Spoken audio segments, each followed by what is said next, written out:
Hello guys, welcome back to my channel Mita's kitchen. আজকে আমি নতুন রেসিপি নিয়ে চলে এসেছি চিড়ের পোলাও।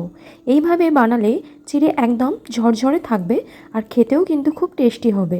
চলুন ভিডিওটি শুরু করা যাক। ভিডিওটি ভালো লাগলে লাইক, শেয়ার, সাবস্ক্রাইব করতে ভুলবেন না। প্রথমে কড়ার মধ্যে কিছুটা পরিমাণে ঘি দিয়ে গরম করে নেব।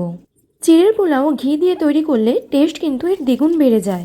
দেবো সামান্য পরিমাণে গোটা জিরে, দুটো শুকনো লঙ্কা কুচি, আগে থেকে কেটে রাখা আলু আর গাজর দিয়ে সামান্য লবণ দিয়ে ভালো করে সবকিছু ভেজে নেব। এইভাবে ঢাকা দিয়ে রান্না করলে খুব সহজেই কিন্তু সব উপকরণ সিদ্ধ হয়ে যাবে।